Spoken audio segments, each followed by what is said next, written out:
버텨나갈 수 있느냐. 한 달을 잘 지내려면 첫째는 마음가짐이 중요하겠죠. 아무리 부처님께 기도를 하고 신중들께 기도를 해도 마음가짐이 중요하지 않으면 아무런 소용이 없습니다. 마음을 잘 가지려면 첫째는 화를 잘 다스려야 돼. 우리가 화를 자초하면 불행이 따르죠. 또 집안에 흉화가 깃듭니다. 이제 오늘은 그 부처님 말씀 가운데 화를 내지 않는 방법, 왜 어떻게 하면은 화를 내지 않는가, 이거에 대해서 말씀을 간단히 드리겠습니다. 왜 화가 나는가? 성냄이 일어나는 이유, 마음속에서 분노하는 마음이 일어나는 그 이유가 뭐겠습니까? 우리 사람들은 누구나 다 행복하기를 원하죠. 그러나 실제로 행복을 누리면서 사는 사람들은 그리 많지를 않습니다. 우리는 행복한 사람과 그렇지 못한 사람은 얼굴 표정만 봐도 알 수가 있어요. 인생이 행복한 사람은 입가에 항상 웃음이 떠나진 않지만은, 그렇지 못하고 불행한 사람은 늘 찌푸리고 다닙니다. 또 사람이 행복하지 않는 데는 이 화라는 것이 아주 크게 차지를 합니다. 우리는 잘 지내고 있다가도 그냥 기분 나쁜 말 한마디에 불쑥 화가 나오죠. 아무 일도 아닌데 그냥 받아 넘길 수도 있는데도 그렇지 못하고 화를 내는 경우가 있습니다. 부처님께서는 미움이나 시기나 질투나 절망이나 두려움 등 이런 모든 것이 우리를 고통스럽게 하는 것이라 이렇게 말씀을 하셨습니다. 이걸 모두 묶어가지고 우리가 이제 화라 그러는 거예요. 성을 내는 것은 화의 또 다른 표현입니다. 성을 낸다 하는 것은 화의 다른 말이라. 요즘 우리가 번역할 때 이 화보다는 성냄이라는 그런 말을 많이 이제 쓰고 사용하고 있습니다. 성냄에는 불만족과 마음에 들지 않는 그런 것이 모든 우리 마음의 부정적인 감정들이 다 포함이 돼요. 그래서 사람들은 누구나 마음속에 이 화를 안고 살아갑니다. 특히 우리나라 사람들은 화를 많이 안고 살죠. 우리 보살님들 전부 가슴에 화병이 다 있죠. 그래서 화를 안고 사니까 화병이 다 있는 거라 이 말이에요. 그럼 그걸 털어내야 돼요. 갖고 있으면은 병돼 가지고 큰 병이 되는 거예요. 이 화는 기쁨이나 슬픔, 즐거움, 또 두려움, 이런 모든 일상적인 감정들 가운데서 우리 현대인들에게 가장 많이 일어나는 그런 감정입니다. 그러면 우리는 왜 화가 납니까? 여러분들 왜 화가 나요? 무엇이 여러분들을 화나게 만듭니까? 원인은 여러 가지가 있겠죠. 사람과의 관계에서 오는 피곤함도 있고, 또 가지지 못한 욕구 불만도 있고, 또 과다한 경쟁에서 아주 그냥 잦은 스트레스, 이런 것들이 큰 역할을 하게 됩니다.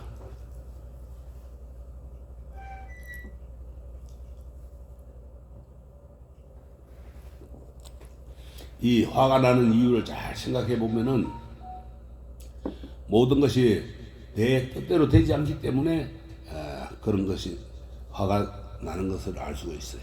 그렇죠? 내 뜻대로 안 되면 신경질 나고 화나죠. 안 그래요? 그래요. 한마디로 불만족하니까 화가 나는 거예요. 내한테 만족하지 못하니까. 그죠? 내 마음대로 되지 않는 것이 싫은 겁니다. 짜증이 나요, 거기서. 내 마음대로 안 되니까.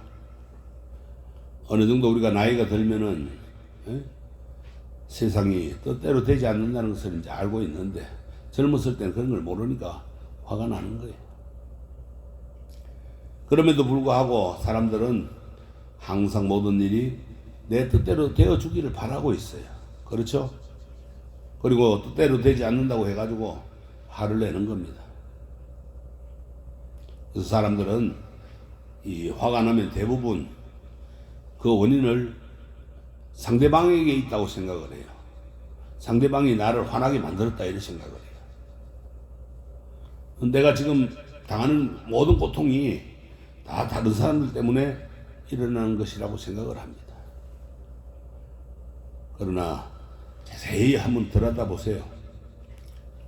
바로 자기 안에 들어있던 그 화의 씨앗이 주된 원인이에요.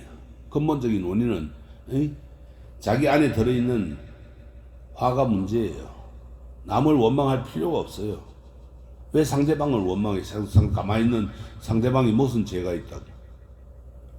대부분 사람들은 이 부당한 일을 겪게 되면은 화를 내죠. 그렇죠? 하지만 똑같은 일을 당해도 화를 내지 않는 사람이 있어요. 똑같은 말을 듣고 똑같은 일을 당해도 평정심을 잃지 않는 겁니다. 반대로 아무것도 아닌 일에도 쉽게 화를 내는 사람들도 있어요. 응? 조금만 불쾌해도 분노가 폭발하고 짜증을 내는 사람들이 있어요. 못 참는 거야. 성질이 급하니까. 그렇죠? 그 사람의 마음에는 화의 씨앗이 너무 크게 있기 때문에 그래요. 화를 다스리는 훈련을 하지 않았기 때문에 그 상황에 부딪힐 때마다 이 화의 씨앗이 점점 커가는 거예요. 그렇게 해서 화를 내는 것은 자기 자신에게 아무런 이득이 없는 겁니다. 화를 내면 손해만 보지 득되는 게 있습니까? 그죠? 오히려 손해만 가득해요. 여러분들 짜증난다고 한번 생각해봐요. 화를 내면서 대문 밖을 나가가지고 길을 가다 짜증나고 화난다고 돌멩이 걷어 차봐요. 그 돌멩이 그가 꽝 하면은 그냥 그때부터 손해를 보잖아요. 득 보는 게 있습니까? 여러분들 중에 화가 많은 사람이 행복하게 사는 걸 보신 적 있어요? 없죠? 아마 없을 거예요. 그 이유는 굳이 말을 안 해도 우리가 잘 알 거예요. 화가 많이 나는데 어떻게 행복할 수 있겠습니까? 화가 있는 사람은 절대 행복하지 못해요. 그리고 삶이 행복하다면은 화를 낼 일이 없어요. 그렇기 때문에 우리의 마음속에 큰 자리를 차지하고 있는 이 화라는 것을 독을 없애지 못하면은 우리는 결코 행복해질 수 없습니다. 부처님께서도 탐진치 삼독 중에 이 화가 무섭다고 그랬어요. 아주 독이라. 독사의 뱀의 그 독보다도 더 무서운 거야. 그러면은 우리의 행복한 삶을 방해하는 이 백해무익한 이 화라는 놈을 어떻게 해야 되겠어요? 예? 화라는 놈을 집어내야 되겠죠. 못 집어내면 어떻게 돼요? 자꾸 쌓이는 거예요. 쌓이면은 나만 폭발하는 거예요. 나만 손해를 보는 거예요. 행복한 그런 삶을 원한다면은 자신이 할 수 있는 한도 내에서 화를 내지 않아야 돼요. 참고 견뎌야 됩니다. 화를 내지 말고. 그리고 화를 내지 않으려면 먼저 자신의 마음을 다스리는 법을 배워야 돼요. 마음 다스리는 법을 배우라니까 안 배우고 계속 화만 내면 어떻게 되겠어요? 그 사람은 불행하게 되는 겁니다. 이 화라는 것도 마음에서 일어나기 때문에 화를 잘 다스리려면 마음을 잘 다스려야 합니다.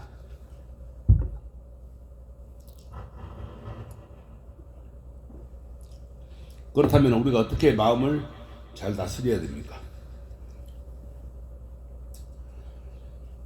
부처님께서는 이 화를 내지 않는 방법에 대해 가지고 말씀을 해 놓으신 게 있어요. 자바함경이라고 하는 경전에 부처님께서는 이렇게 말씀을 해 놨어요. 잘 들어보세요. 어느 때 부처님께서 왕사성 가란다 주권에 계셨다.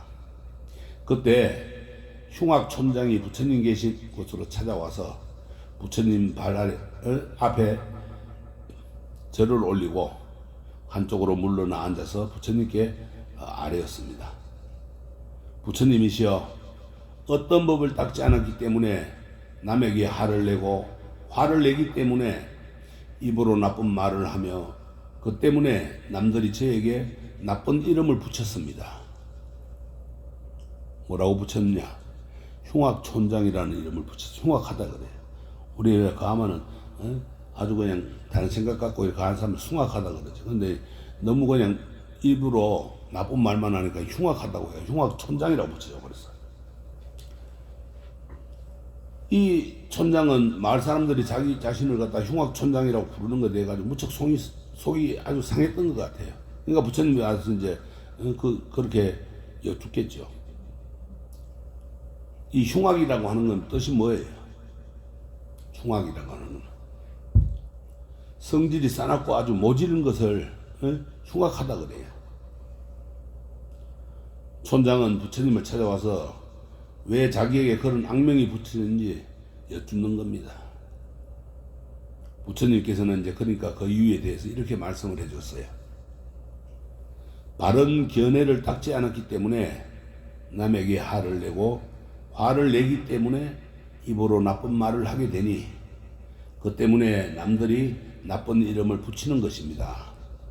또 바른 사유, 바른 말, 바른 행위, 바른 생계, 바른 정진, 바른 마음 챙김, 바른 삼매를 닦지 않았기 때문에 남에게 화를 내고 남에게 화를 내기 때문에 입으로 나쁜 말을 하며 그 때문에 남들이 나쁜 이름을 붙이는 것입니다. 이렇게 부처님께서 말씀을 하셨어요. 그러니까 화를 안 내려면은 바른 견해 바로 봐야 되는데 똑바로 보지도 않고 화부터 내는 거예요. 그러니까 이 화를 내니까 입으로 나쁜 말이 나오게 되고 그 때문에 이제 마을 사람들이 그게 나쁜 이름을 붙이는 거예요. 그래서 바른 사유, 생각을 바르게 해야 돼. 좋은 생각만 해야 돼. 나쁜 생각하지 말아야 돼. 바른 말을 해야 되고. 우리 하기 좋은 말 주고 가만히 두고 왜 나쁜 말 씁니까? 그러니까 바른 말을 해야 되고. 바른 말을 하면 또 어떻게 해야 되겠어요? 행동을 바르게 해야 되는 거야. 그러니까 우리가 언행일치라 그러지. 바른 말과 바른 행동. 언행일치가 돼야 돼. 이게 안 지켜지면 개차반이 되면 안 된다 이 말. 그 다음에 생계도 우리가 바르게 해야 되는 거야. 생계라는 게 뭐야? 우리가 먹고 사는 일 아닙니까?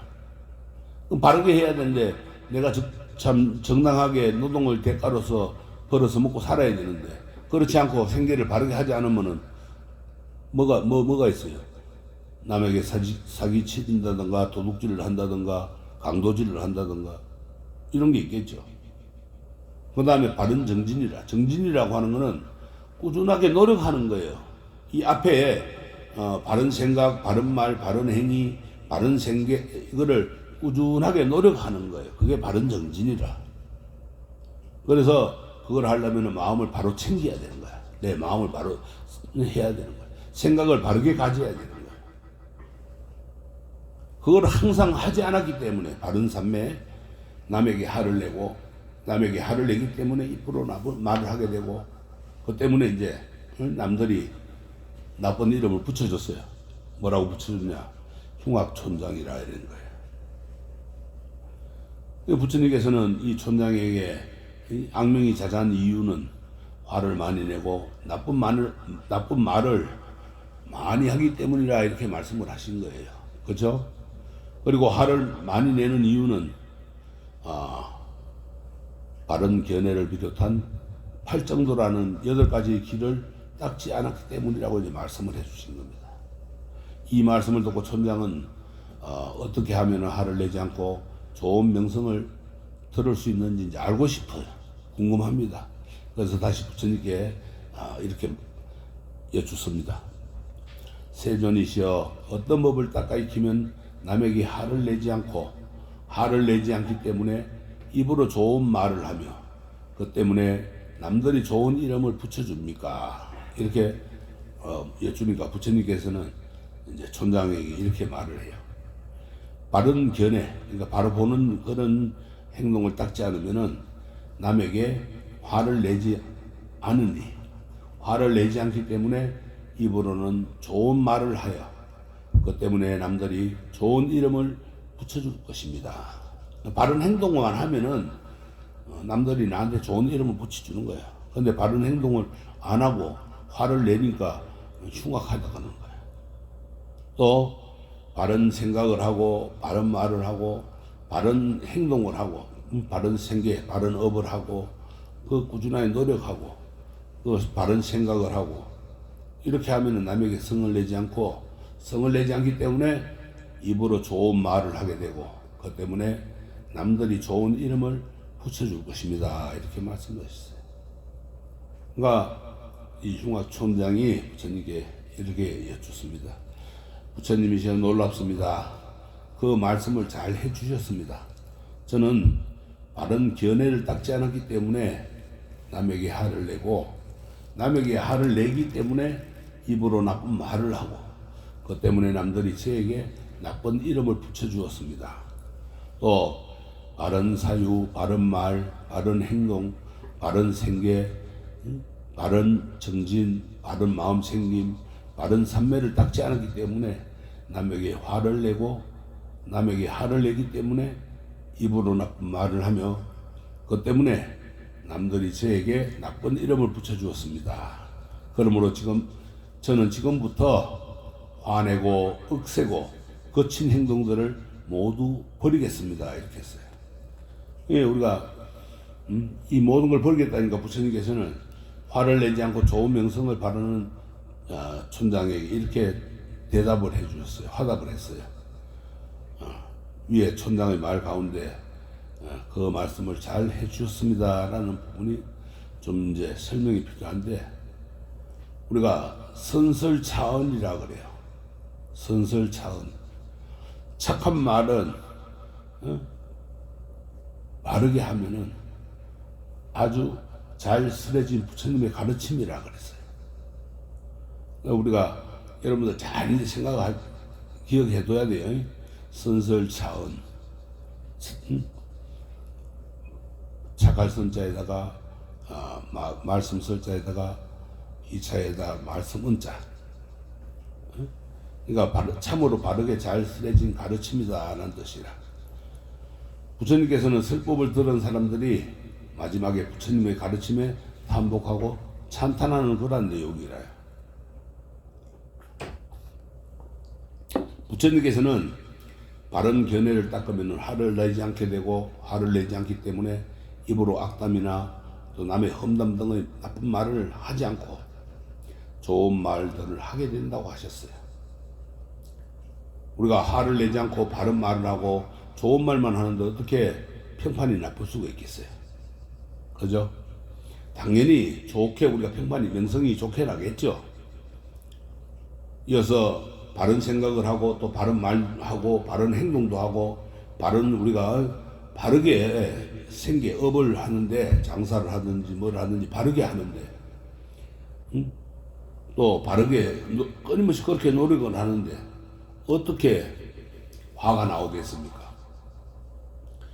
화를 내지 않으면 모두가 이익이 따르는 거예요. 그래서 팔정도를 수행을 하면은 화를 내지 않게 되고 좋은 명성이 따르는 그러한 이익을 얻게 된다는 그러한 말씀이라. 그래서 부처님께 화를 내지 않는 방법을 여쭈었는데 부처님은 왜 팔정도를 8가지 바른 길을 수행하라고 했을까요? 어떻게 보면 우리가 이해가 안 되지 여러분들. 왜 팔정도 수행과 성냄이 무슨 관계가 있겠어요? 이 화내는 것은 뿌리가 아주 깊어요. 그래서 깨달음 얻어가지고 수다운가에 이르러도 다 없어지지 않는다고 그랬어요. 사다음이 되어서도 미시한 성냄은 남아 있습니다. 그러니까 우리가 성문사가에 이 수다원가나 사다원가에 가도 거기에 이르러도 성냄이 미시하게 남아 있는 거예요. 우리 스님들도 그러니까 왜 잘 있다가도 또 성질 내는 게 아직까지 그게 남아 있기 때문에 그런 거예요. 그 섭이. 그래서 안함가를 얻으면은 어떤 경우에도 평정심을 유지하고 화를 내지 않게 되는 겁니다. 이 수다원가나 사다원가에도 그렇게 남아 있는데 안함가의 도를 이루면은 비로소 성냄의 뿌리가 다 뽑힌다고 합니다. 그래서 부처님께서는 그 어떤 가르침이라도 팔 정도가 없으면은 부처님의 가르침이 아니고 열반도 없다고 말씀을 하셨습니다. 그러니까 수다원가나 안함가나 이 아라한가나 이거는 깨달음의 단계로서 이런 깨달음의 지위를 얻으려면 반드시 이 8가지 바른 길을 수행해야 한다는 겁니다.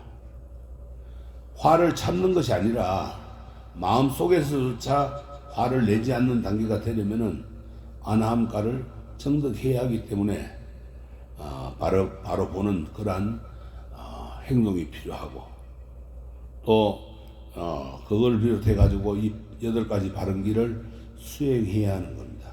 그래서 부처님께서는 이제 촌장에게 그 8정도를 수행할 것을 말씀을 하신 거예요. 부처님께서는 이 화를 참는 방법 정도가 아니고 대비심, 그 고통스러운 그 마음을 촌장을 위해서 화내지 않는 그런 방법을 일러주신 거예요. 이 촌장은 전생에 쌓은 선업 공덕이 있는 사람이었어요. 그러니까 바로 거기서 듣고 깨달아서 뉘우치는 거예요. 부처님의 설법을 듣고 자신의 행동을 깊이 뉘우치는 것은 전생에 그 선업을 쌓은 공덕이 있어요. 착한 일을 많이 한 공덕이 있어요. 그래서 앞으로는 성내지 않고 화내지 않고 억세지 않고 거친 행동들 안 하겠다고 부처님 앞에서 다짐을 하는 거예요. 거기 없는 사람들 같으면 선업 공덕을 안 쌓은 사람들은 그런 말을 할 수가 없어요. 그런 생각도 안 해요. 우리 모두의 스승이고 교주이신 부처님의 위대함을 잘 배워야 됩니다. 그리고 경전이나 스님들의 설법을 통해 가지고 이 부처님의 가르침을 접할 때 우리들이 그 위대하신 부처님의 제자라는 사실에 아주 환심을 내고 무한한 자긍심을 가져야 돼요. 여러분들 자부심을 가져야 돼. 어디 가서 기죽지 말아야 되는 거예요. 응? 부처님 제자인데 왜 기죽어? 어떤 경우에라도 화를 내지 않는 안함가의 성자가 되는 것은 나와는 먼 이야기가 아니에요. 여러분들의 먼 이야기가 아닙니다. 화를 내지 않으면은 여러분들도 안함가를 얻을 수가 있어요. 어떻게 하면 될까요? 어떻게 하면 화를 안 내겠어요?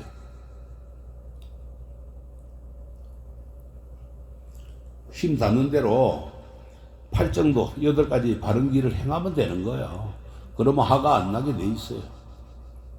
그리고 현실에서 화를 다스리는 법을 배우는 것이 최선이라.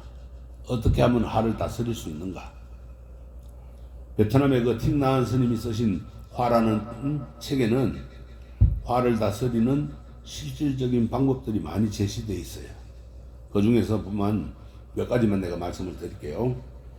첫째는 상대방의 마음을 이해하고 연민심을 내라 이랬어요. 연민. 우리가 동정심을 내라는 거예요.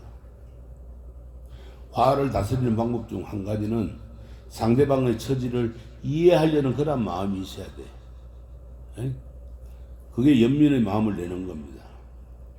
성난 사람이 내뱉는 말에 상처받지 말고 화를 내는 사람의 마음이 고통으로 가득하다 이렇게 이해를 하면 되는 거예요. 아이고 저 사람 뭔가 괴로운 일이 있나 보다, 고통스러운 일이 있나 보다 이렇게 이해를 해야지. 왜 나 가만히 있는데 내한테 와서 화를 내 이렇게 하면 안 된다 이 말이야. 이해를 하려고 해야 돼.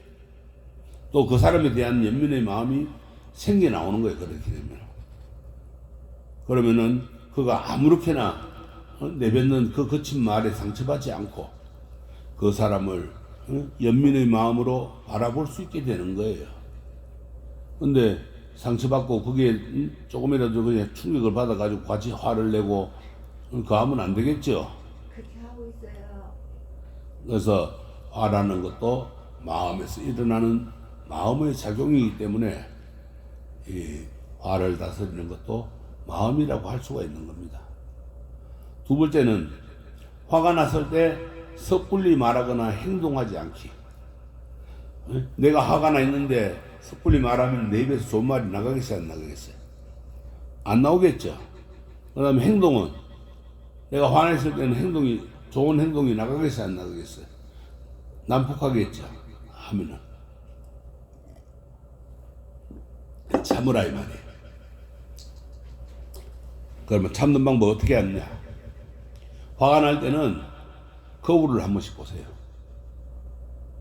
거울을 보면은 그게 비친 자신의 화난 얼굴을 바라보면은 무엇이 잘못되어 있는지를 알게 되고 생각할 기회가 생깁니다. 누군가가 나를 화나게 했을 때 자신의 마음을 들여다보고 자신의 화를 잘 살펴보고 다독여야 됩니다. 화가 치밀어 오는 상태에서 섣불리 말하거나 행동하면은 관계는 어떻게 되겠어요? 더욱더 악화되고 감정의 골이 깊어지겠죠. 그러다가 나중에 어떻게 돼요? 원수가 되겠죠. 또 서로 이제 아이고 안 본다고 보니 안 보니 하겠죠. 하지만 사람들은 대부분 그렇게 하질 못합니다. 실수를 합니다. 자신의 마음은 살피지 않고 상대방에게 똑같이 대갚아 주려고 해요. 두고 보자 그러죠. 그러면 안 돼. 두고 보자 하면 안 돼. 억울하게 당한 사람이 이를 악물고 도끼를 잔뜩 품은 거란 얼굴로 똑같이 갚아주겠다고 하면은 어떻게 되겠어요? 결국은 내가 그렇게 받는 거예요. 우리가 그런 영화나 드라마나 이런 데서 우리가 그런 장면을 많이 보죠. 그저 상대방에게 당한 대로 안 갚으면 하려고 합니다. 이거는 어떤 그의 비유가 되냐면은 마치 집에 불이 났는데 불은 꺼지도 않고 불 낸 사람을 잡으러 쫓아가는 것 같습니다. 그럼 집은 홀라당 다 타버리잖아. 화를 내고 그 쫓아가면 상대방에 가면은 내 마음은 없어지는 거예요. 나는 더 업을 짓게 되는 거예요. 집에 불이 났을 때 불을 먼저 꺼야지. 그러고 그 남의 불낸 사람을 쫓아가야지. 집에 불은 안 끄고 불낸 사람을 먼저 쫓아가는 그런 바보는 없어야 되겠죠. 세 번째는 이제 또 뭐가 있느냐. 화를 무조건 참지 말고 상대에게 괴롭다는 것을 말하라는 거야. 나 지금 화가 무척 나가지고 나 괴로우니까 나 좀 이해해 달라고 이렇게 이야기해야 되는 거야. 화를 참는 것도 자신이 견딜 수 있는 만큼 해야 되는 거예요. 화도 너무 참으면은 병이 되잖아요. 그죠? 합병 있어요, 없어요? 가슴에 합병들 하나씩 들어앉아 있을 거예요. 그래서 생기는 거예요. 화병은 겉은 멀쩡한데 내 삶을 고통스럽게 하기 때문에 아주 낫기 어려운 큰 불치병이라. 화병이 생기지 않으면은 상대방에게 내가 지금 화가 났고 그 때문에 괴롭다는 것을 차분하게 침착하게 그렇게 설명해 줘야 됩니다. 상대방도 이유를 알아야 자신의 잘못을 알 수 있지 않겠습니까? 내가 화난 이유를 알아야 되는데 무턱대고 화만 내면 안 되잖아요. 그러니까 상대방의 진심 어린 사과와 이해로 해결할 수 있어요. 말 한마디로 우리가 천냥빚을 갚는다 그러잖아요. 그래서 무조건 참지 말고 반드시 적당한 때 이야기를 해야 됩니다. 참는 것만이 능사가 아니에요. 그 다음에 네 번째는 용서하고 화해하는 거. 용서할 줄 알아야 돼. 남을 용서하는 것도 화를 내 마음속에서 풀어내는 방법이 되는 겁니다. 화를 내고 마음이 편한 사람은 없죠. 그죠? 미안한 마음이 들죠. 나중에는 대부분 후회하는 마음이 들게 마련이에요. 불편한 속이 시원해지려면은 어떻게 해야 되겠어요? 자존심 같은 거 찾지 말고 사과를 하고 사과를 받고 반드시 화해를 해야 되는 거야. 먼저 내가 사과를 해야 돼. 상대방이 설사 잘못했더라도 내가 먼저 사과를 하고 화를 내서 미안하다고 이렇게 해야 되는 거야. 그러면은 서로 그냥 화해가 되잖아요. 근데 그 뭔가 아상이라는 그 상이 가득해가지고 자존심이 있어가지고 사과를 안 하려고 그러는 거야. 그러다 보니까는 병이 더 커지는 거야. 그 다음에 이제 5번째는 화가 났을 때 진정시키는 거. 어떻게 하면 화를 진정시키느냐. 부처님께서는 활활 타오르는 우리 몸 안의 그 화를 불을 끄기 위해 아주 좋은 가르침을 써주신 거예요. 의식적으로 호흡을 해라. 숨을 쉬는 것도 의식적으로 해야 된다. 생각을 하면서 하라는 거예요. 그 다음에 걷는 것도 의식적으로 걸어라. 그 화를 내가 끌어안아야 돼. 용서하고 화를 끌어안으라. 그 다음에 내가 왜 화를 냈는가, 내 본성을 깊이 들여다봐라. 또 그 상대방의 타인의 내면을 깊이 들여다봄으로써 그 사람도 고통을 당하고 있으며 도움이 필요함을 깨닫는 것입니다. 이런 방법들은 매우 실질적인 것으로 우리 부처님이 우리에게 직접 말씀해 주신 가르침입니다. 이러한 가르침을 잘 활용해 가지고 화를 잘 다스리도록 해야 됩니다.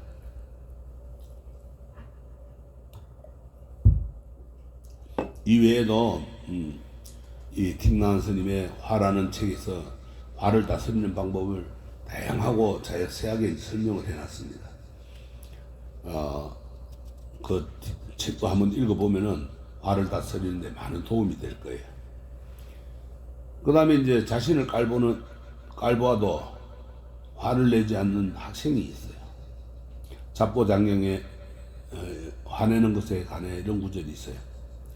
사실이 그래 욕을 먹으면은 사실이 그러하니 성낼 것이 없고, 사실이 아닌데도 욕을 먹으면 욕하는 사람이 스스로 자신을 속이는 것이니 지혜로운 사람은 흥분하거나 분노하지 않는다 했어요. 사실이 그래서 욕을 먹으면 사실이 그러하니 성낼 것이 없다는 것에 대해서 우리가 기감이 되는 이야기가 하나 있어요. 수십 년 전에 경상도에 사는 키가 자그마한 여대생이 있었어요. 그 여학생은 몸집이 중학생 정도로 보일 정도로 키가 아주 작았어요. 어느 날 친구와 함께 모임에 갔는데 몇몇 사람들이 그 여학생의 키가 작은 것에 대해서 왜 이렇게 조그만해요? 하고 이제 물었어요. 아유, 꼬맹이네, 꼬맹이. 이러면서 놀리기도 하고. 그는, 그런 말 듣고도 그저 웃을 뿐 말을 하지 않았습니다. 반응을 안 했어요. 근데 그 옆에서 듣고 있던 이 여학생의 친구가 사람들이 무례하면 너무 화가 나버리는 거예요. 친구인 자기도 이렇게 화가 나는데, 정작 당사자는 무덤덤하게 있어서 이해가 되질 않았어요. 그래서 그 여학생에게, 친구에게, 너는 사람들이 저렇게 이야기하는데 화가 나지 않나 하고 물었습니다. 그러자 그 여학생은 이렇게 대답했어요. 아이, 내 키가 작아서 작다고 하는데 내가 뭐라고 하겠냐. 하지만 친구는 이런 그 여학생이 도대체 이해할 수가 없었어요. 그저 화를 내지 않는 그 여학생이 참 대단하다고만 생각할 뿐이라. 여러분도 한번 생각해 보세요. 이 여학생의 이야기를 어떻게 생각합니까? 이 여학생은 대단히 지혜롭고 착한 그런 마음이 있는 사람입니다. 사람들이 자신의 키를 비웃어도 사실을 말한 것이기 때문에 거기에 대해서 기분 나빠하거나 화를 내지 않았던 거예요. 어린 사람이, 그것도 부처님의 가르침을 배우지 않는 사람이 이렇게 행동하려는 건 참으로 쉽지 않습니다. 여러분들은 부처님의 가르침을 배우고 다녀도 이렇게 잘 안 되겠죠. 막상 그게 부딪혀가 내 약점을 이야기하면은 화가 나고 신경질 부리고 같이 대들겠죠. 상대 대꾸하겠죠. 그만큼 닦아야 됩니다. 지혜를 많이 닦은 사람이에요. 대꾸를 안 하면. 이 여대생은 졸업 후에 부처님의 가르침을 만나게 되었고, 이제 아주 신심이 생겨서 출가를 해서 스님이 되었어요. 인생을 돌아보면은 참지 못하고 화를 낸 것 때문에 손해를 본 적은 여러분들도 한 번쯤은 다 있을 거예요. 때로는 인생을 망치는 경우도 있습니다. 이 화 가지고. 이렇듯 분노는 우리에게 아무런 이익을 주지 못하고 해만 끼치기 때문에 언제나 나쁜 결과만 가져옵니다. 한마디로 화라는 것은 백해무익한 거예요. 이 여대생처럼 화를 내지 않고 마음을 잘 다스리는 사람이 참으로 지혜로운 사람입니다. 또 성냄을 참는 데는 공덕이 생겨요. 어떤 공덕이 생기느냐면은 화가 나는 것을 잘 다스리고 참는 것을 우리가 인욕바람일이라 그래요. 인욕이라는 것은 말 그대로 욕됨을 참는 겁니다. 상대방이 나에게 해를 끼치거나 모욕적인 말을 하는 것에 대해서 화를 내지 않고 참아내는 겁니다. 그래서 진정한 인욕바람일은 이 앞에서 말한 여대생처럼 아무리 욕보이는 말을 해도 마음에 성냄을 일으키지 않는 것이지만, 우리는 그 정도는 아니더라도 마음속에 화가 치밀어 올라오면은 그것을 잘 다스려 가지고 밖으로 표출하지 않고 참아내는 정도로 그렇게 우리가 마음을 닦아야 됩니다. 성냄을 참는 것은 많은 공덕이 있습니다. 이 성냄을 참고 인욕을 하는 그 공덕을 5가지는, 참을 줄 아는 사람은 5가지 공덕이 생겨요. 첫째는 다투지도 않고 원망하지도 않습니다. 둘째는 아무도 그의 물건을 훔치지 못합니다. 셋째는 많은 사람들의 사랑을 받게 됩니다. 넷째는 가엾이 여기는 마음이 많습니다. 다섯째는 몸이 무너지고 목숨이 끝난 뒤에는 천상 하늘에 태어납니다. 그래서 또 변력 자아함경에는 화를 내지 않는 공덕을 이렇게 이야기해 놨어요. 화를 많이 내는 사람은 업장의 무거움이 산과 같고, 화가 날 때 조금만 제어하면은 이것이 바로 선업이다, 이렇게 했어요. 이처럼 따로 선업을 짓지 않더라도 화만 잘 다스리고 참고 하는 것도 훌륭한 선업이 되는 거예요. 공덕을 짓게 되는 겁니다. 화를 내지 않으면 우선 내가 행복하고, 내가 행복하니까 내 주위에 있는 사람들도 행복하게 해줄 수 있습니다. 내가 행복하지 않으면 결코 남도 행복하게 해줄 수가 없습니다. 옛말에 화를 내면은 들어오던 복도 달아난다, 이런 말이 있어요. 마음에서 일어나는 화를 잘 다스려 가지고 밖으로 화를 내지 않도록 조심을 해야 합니다. 그래서 부처님께서는 우리 마음속에서 일어나는 성냄을 길들이고 제거해야 한다, 이렇게 하셨습니다. 그래서 우리는 너나 할 것 없이 모두의 행복을 위해 가지고 우리의 내면에 있는 이 화의 씨앗을 완전히 제거하지 못하더라도 더 이상 자라나지 못하도록 노력을 해야 되는 거야. 그러면 화를 안 내려고 노력해야 되는 거야. 그리고 언젠가는 부처님의 가르침을 따라 가지고 이 팔정도를 수행해서 나도 그 아라한이 될 수 있게끔 화를 다 꺼내라는, 나는 화를 안 내겠다는 그러한 서운을 세워야 됩니다. 그런 마음을 우리가 약속을 해야 돼요. 부처님 전에. 그래야만이 화를 안 내게 되고 하지. 난 오늘부터 화를 안 내겠습니다 하고 딱 부처님께 서원을 명세를 하고 가면은 아 내가 부처님께 그렇게 했는데 진짜 화가 나는 일도 안 내게 되고 또 참게 되고 참다 보면은 자꾸 참게 되고 화가 나중에는 안 내게 돼요. 결국은 이제 그렇게 되면 뭐가 돼요? 응? 바보가 되겠지, 그죠? 옆에서 누가 뭐라 그래도 화가 안 나니까 남들이 보기에는 바보라 그러지 않겠어요? 그게 진정한 삶이라. 그렇게 돼야 되는 거예요. 그래서 그렇게 될 때까지 여러분들이 기도하고 또 기도하고 정진하셔야 됩니다. 아시겠죠? 화를 내지 않는 그러한 행복한 삶이 되고 마음속에 화병을 다 걷어내시길 바랍니다. 자, 성불하십시오.